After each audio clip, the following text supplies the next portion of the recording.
함께 보실 하나님 말씀은 사사기 18장 1절에서 20절까지 말씀입니다. 구약성경 392페이지 전으로 있습니다. 사사기 18장 1절에서 20절까지의 말씀을 드라마 바이블로 봉독하겠습니다. 그때 이스라엘에 왕이 없었고 단지파는 그때 거주할 기업의 땅을 구하는 중이었으니 이는 그들이 이스라엘 지파 중에서 그때까지 기업을 분배받지 못하였습니다.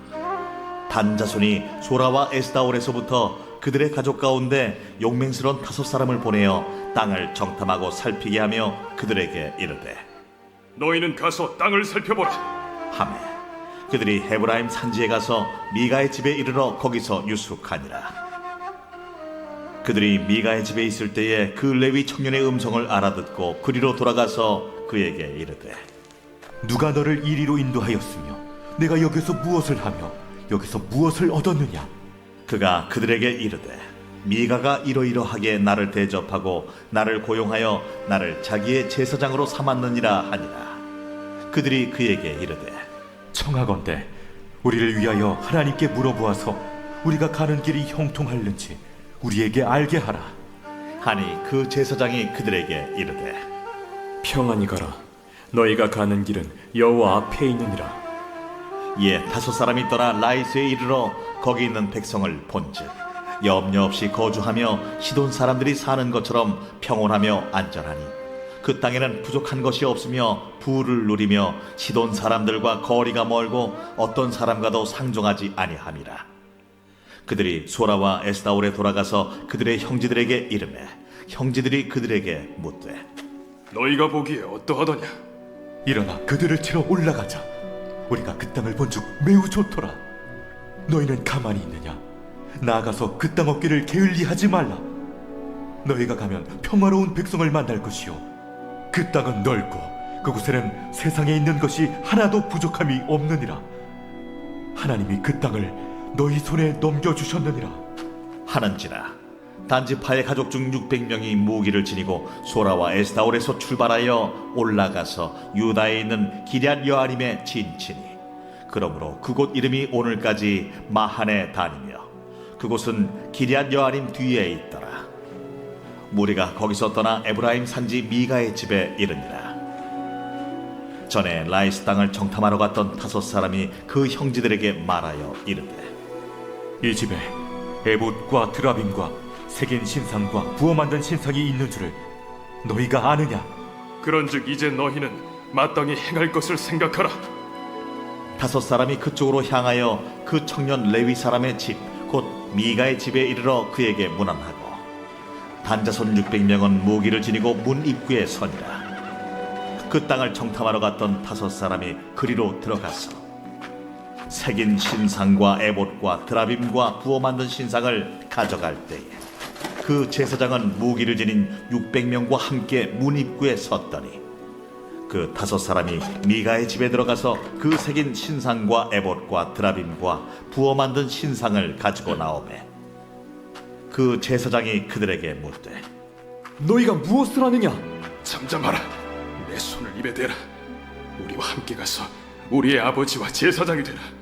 내가 한 사람의 집에 제사장이 되는 것과 이스라엘의 한 지파 한 족속의 제사장이 되는 것 중에서 어느 것이 낫겠느냐? 그 제사장이 마음에 기뻐하여 에봇과 드라빔과 새긴 우상을 받아가지고 그 백성 가운데로 들어가니라. 아멘. 함께 읽은 본문의 말씀을 가지고 각각의 길로 걷는 이스라엘이란 제목으로 말씀 나누고 기도하도록 하겠습니다. 결말부를 향해 가고 있는 사사기 말씀은 점점 더 부정적이고 절망적인 이스라엘의 상황을 담고 있습니다. 사사기라는 책의 이름과 같이 불신앙으로 이방민족의 압제에서 괴로움을 겪고 사사가 일어나서 그들을 구원하는 구주의 이야기는 16장까지 전개된 내용에서 끝을 맺습니다. 지난주에 살폈던 삼손이 사사의 역할을 감당한 마지막 사사기의 인물이 되는 것이죠. 그래서 17장 이하의 사사기 본문은 이제까지 전개되어 온 사사기의 이야기들과 비교해 볼 때 일종의 부록가두 같은 내용이라 할 수 있습니다. 17장부터는 미가라는 인물에 대한 이야기가 18장까지에 걸쳐서 등장하게 되고 그와 더불어 18장에 이스라엘의 최북 땅에 있었던 단 지파의 이야기가 그리고 19장에서 21장은 한 레위인에 대한 이야기가 나오게 됩니다. 비록 이 이야기들은 사사기의 결론 부분에 나오고 있지만 시대상으로는 사사시대 초기 상황일 가능성이 높습니다. 즉 사사기 저자는 이 이야기들을 사사기의 결론부에다 놓고 독자들에게 이걸 보여주고 싶은 것이에요. 각자의 소견대로 살아가는 시대가 어땠는가 하는 것을, 시대상을 구체적인 사례들을 통해서 보여주고 있는 것입니다. 그 시대에 이스라엘의 어떤 암울한 영적 상태에 놓여 있었는가 하는 것을 정리해서 보여주는 것이죠. 그냥 암울했다 그러면 뭐가 암울했는지 알 수 없으니까 구체적인 이야기들을 통해서 그들이 어떻게 암울한 형편에 있었는가 하는 것을 보여주는 것입니다. 소견에 오른 대로 각자가 살아가던 시대상이 어떠했는지 구체적인 인물들이 그 이야기를 펼쳐놓고 우리에게 보여주고 있는 것이에요. 오늘 본문에 등장하고 있는 단 지파의 형편은 어땠다라고 말하고 있습니까? 함께 1절에서 2절까지의 본문을 한 목소리로 읽어보도록 하겠습니다. 같이 읽습니다. 시작. 그때 이스라엘의 왕이 없었고 단 지파는 그때 거주할 기업의 땅을 구하는 중이었으니 이는 그들이 이스라엘 지파 중에서 그때까지 기업을 분배받지 못하였습니다. 단 자손이 소라와 에스다울에서부터 그들의 가족 가운데 용맹스러운 5사람을 보내어 땅을 정탐하고 살피게 하며 그들에게 이르되 너희는 가서 땅을 살펴보라 하매 그들이 에브라임 산지에 가서 미가의 집에 이르러 거기서 유숙하니라. 아멘. 사사기 결말부가 시작되는 17장에 미가라는 인물이 나왔는데 그는 제멋대로 사는 사람이었습니다. 전체 사사기의 주제인 소견에 오른 대로 사는 인생의 구체적인 사례가 이 미가였던 것이죠.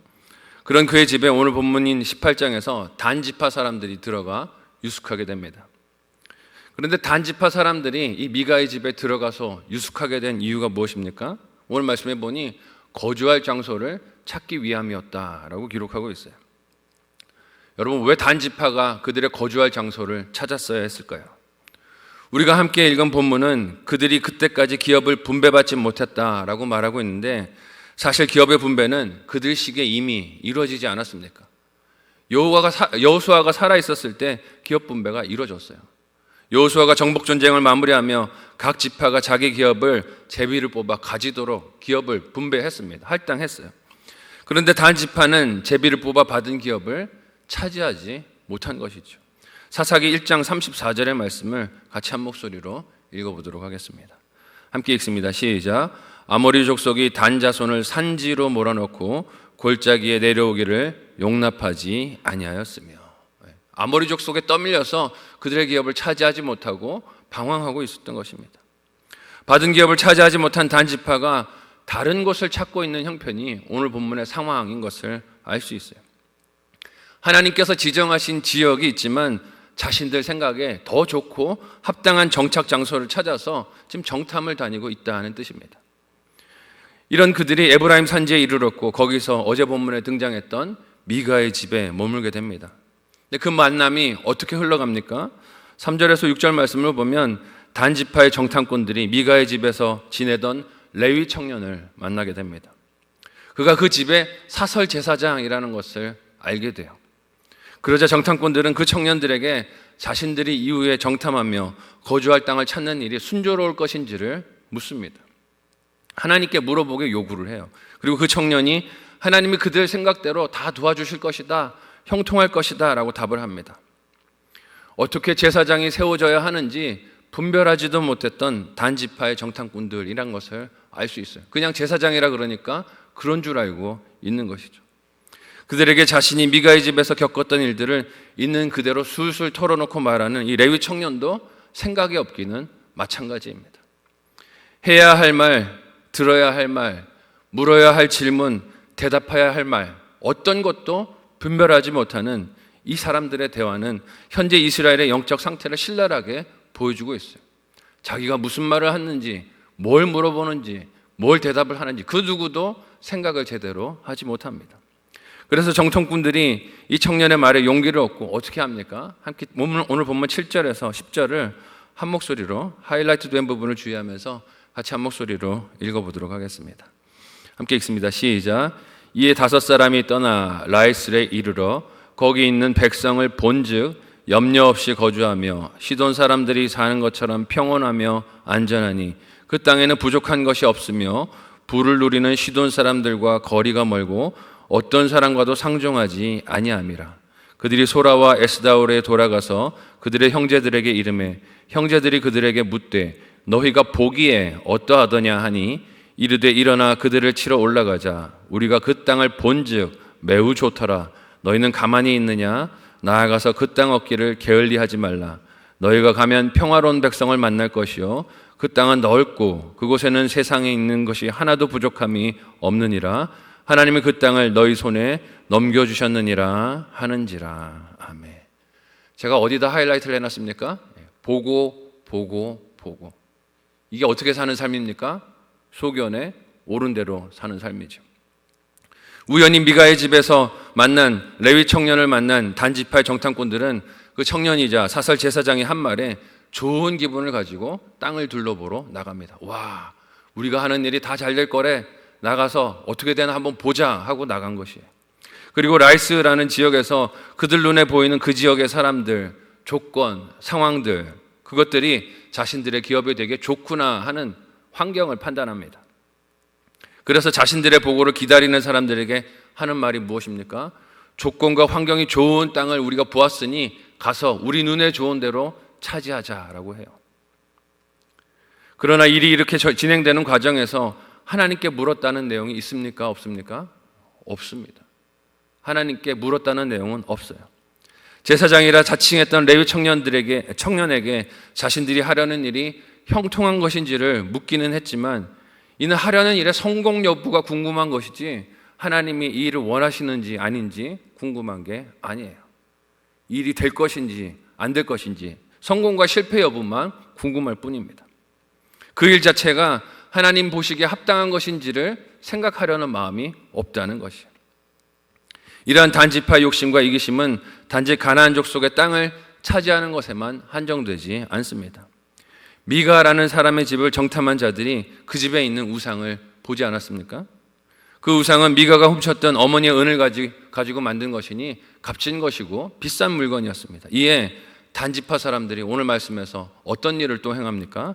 함께 18절에서 20절 말씀을 한 목소리로 읽어보도록 하겠습니다. 같이 읽습니다. 시작. 그 5사람이 미가의 집에 들어가서 그 새긴 신상과 에봇과 드라빔과 부어 만든 신상을 가지고 나오매 그 제사장이 그들에게 묻되 너희가 무엇을 하려느냐 하니 그들이 그에게 이르되 잠잠하라. 내 손을 입에 대라. 우리와 함께 가서 우리의 아버지와 제사장이 되라. 내가 한 사람의 집의 제사장이 되는 것과 이스라엘의 한 지파 한 족속의 제사장이 되는 것 중에서 어느 것이 낫겠느냐 하는지라. 그 제사장이 마음에 기뻐하여 에봇과 드라빔과 새긴 우상을 받아가지고 그 백성 가운데로 들어가니라. 아멘. 기가 막힐 노릇이죠. 단지파가 머물 땅을 차지하기 위해 군사 600명을 모아 올라가던 군사들은 지난번에 정탐을 하며 머문 적이 있던 미가의 집에 찾아갔습니다. 그리고 그들 중에 끼어있던 5명의 정탐꾼들이 미가의 집에서 봤던 우상들에 대한 이야기를 들려주니 차지하려고 욕심을 부려요. 레위인이 우상을 섬기는 제사장의 노릇을 하는 것도 기가 막힌데 그 우상을 뺏겠다고 지금 도움을 받았던 사람을 약탈하는 단지파의 모습도 어떻습니까? 소견에 옳은 대로 삽니다. 내 이익이 되면 물불을 가리지 않아요. 상관없다 하는 것이죠. 그리고 더 기가 막힌 것은 무엇입니까? 그런 단지파의 군사들을 만나 무슨 일을 하려는지 의도를 묻던 이 레위 사람을 단지파 사람들이 데려간다 하는 것이에요.